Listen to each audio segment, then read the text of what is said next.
Hi hello నమస్తే, నేను మీ చార్మిల. Welcome to చారు డైలీ తంటాలు యూట్యూబ్ ఛానల్. ఈరోజు ఈ వీడియోలో నేను ఆలూ క్యాప్సికమ్ కర్రీ చేస్తున్నానండి. వీడియోలోకి వెళ్ళే ముందు ఒక చిన్న రిక్వెస్ట్.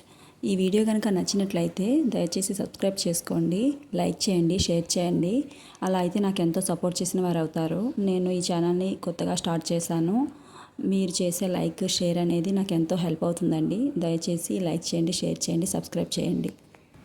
ముందుగా ఆనియన్స్, క్యాప్సికమ్, టమాటో, వెల్లుల్లి అండ్ అల్లం, పచ్చిమిర్చి అన్నీ తరిగి పెట్టుకున్నానండి. ఆలు కూడా చూడండి ఇలా తరిగి పెట్టుకున్నాను. ప్యాన్లో ఆయిల్ వేసి కొంచెం వేడయ్యాక ఆవాలు, జీలకర్ర వేసుకోవాలి. ఇప్పుడు మీకు ఒక హెల్త్ టిప్ చెప్పాలనుకుంటున్నాను. పూల్ మక్నా ఉంటుంది కదా, అంటే తామర గింజలు, అవి స్టోర్లో దొరుకుతాయి. అవి తీసుకొచ్చి కొంచెం నెయ్యిలో వేపుకొని ఉప్పు కారం వేసుకొని తింటే చాలా మంచిదండి. దానిలో ప్రోటీన్ పర్సెంటేజ్ ఎక్కువ ఉంటుంది, అందువల్ల బాడీకి కావాల్సిన ప్రోటీన్ అందుతుంది. తినడానికి కూడా స్నాక్స్లా అనిపిస్తుంది కాబట్టి మనం ఈజీగా తినగలము. ఇదిగోండి ఆవాలు, జీలకర్ర చిరపట్లాడాక మనం ఇప్పుడు ఆనియన్స్ వేసుకోవాలి. ఆనియన్స్ వేసుకొని అవి కూడా బాగా ఎర్రగా వేపుకోవాలండి.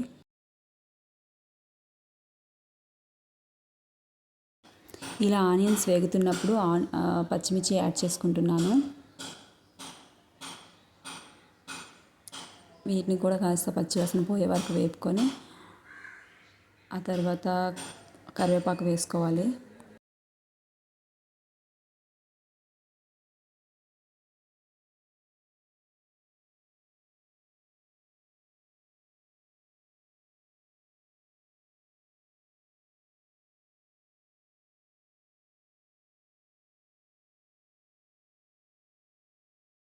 ఇవి బాగా వేగిపోయాయి కదండి. ఇప్పుడు చిన్నగా తరుక్కున్న అల్లం వేసుకున్నాను.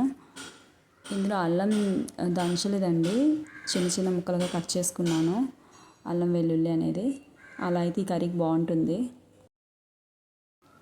వెల్లుల్లి కూడా యాడ్ చేసుకుంటున్నాను ఇప్పుడు. చూడండి అలా తరుక్కున్నాను నేను. ఇవన్నీ వేగాక క్యాప్సికమ్ ముక్కలు వేసుకుంటున్నానండి ఇందులో. ఇవి కూడా కొంచెం అటు ఇటు కలుపుకొని మూత పెట్టుకోవాలి, అలా అయితే బాగా మగ్గిపోతాయి.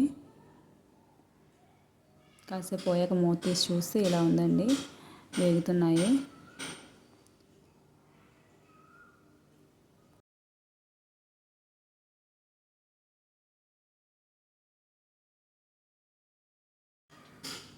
ఇవి కాస్త వేగాక ఆలు యాడ్ చేసుకుంటున్నాను. ఆలు కొంచెం పెద్దగా కట్ చేసుకున్నాను ముక్కలు. వీటిని కూడా బాగా కలిపి కాసేపు మగ్గే వరకు మూత పెట్టుకోవాలి. ఇదిగోండి మూత తీసి చూస్తే బాగా మగ్గిపోయింది. ఇప్పుడు ఇంకా టమాటా వేసుకోవాలి కదా, టమాటా వేసుకున్నాను. ఇది కూడా అటు ఇటు కలిపి కొంచెం సాల్ట్ వేసి మూత పెట్టుకుంటున్నాను. ఇది కూడా బాగా మెల్ట్ అయిపోద్ది అలా అయితే.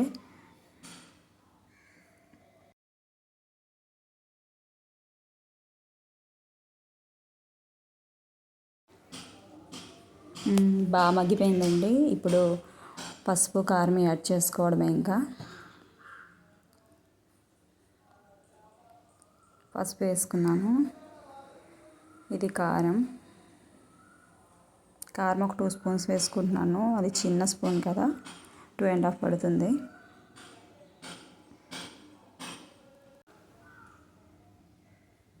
ముక్కలకి బాగా పట్టేటట్టు బాగా కలుపుకోవాలి అటు ఇటు. కలుపుకున్నాక వాటర్ యాడ్ చేసుకుంటున్నానండి. నేను ఇప్పుడు ఫ్రై చేయట్లేదు కదా, కర్రీ కదా, అందుకని వాటర్ వేసుకుంటున్నాను. వాటర్ వేసుకుంటే బాగా ముక్క ఉడుకుతుంది.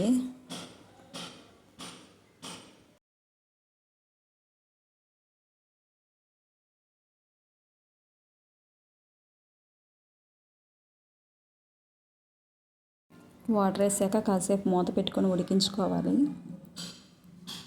సిమ్లో పెట్టి. ఇప్పుడు చూడండి కాసేపు పోయాక మూత తీసాను.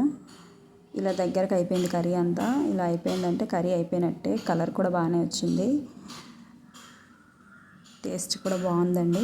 నేను తిన్నాను కదా, చాలా బాగుంది. ఇలా ఒకసారి ట్రై చేయండి. ఏ కూరగాయలు ఇంట్లో లేనప్పుడు ఇది బాగా యూజ్ అవుతుంది. ఈ కర్రీ చాలా ఈజీగా చేసుకోవచ్చు, ట్రై చేయండి.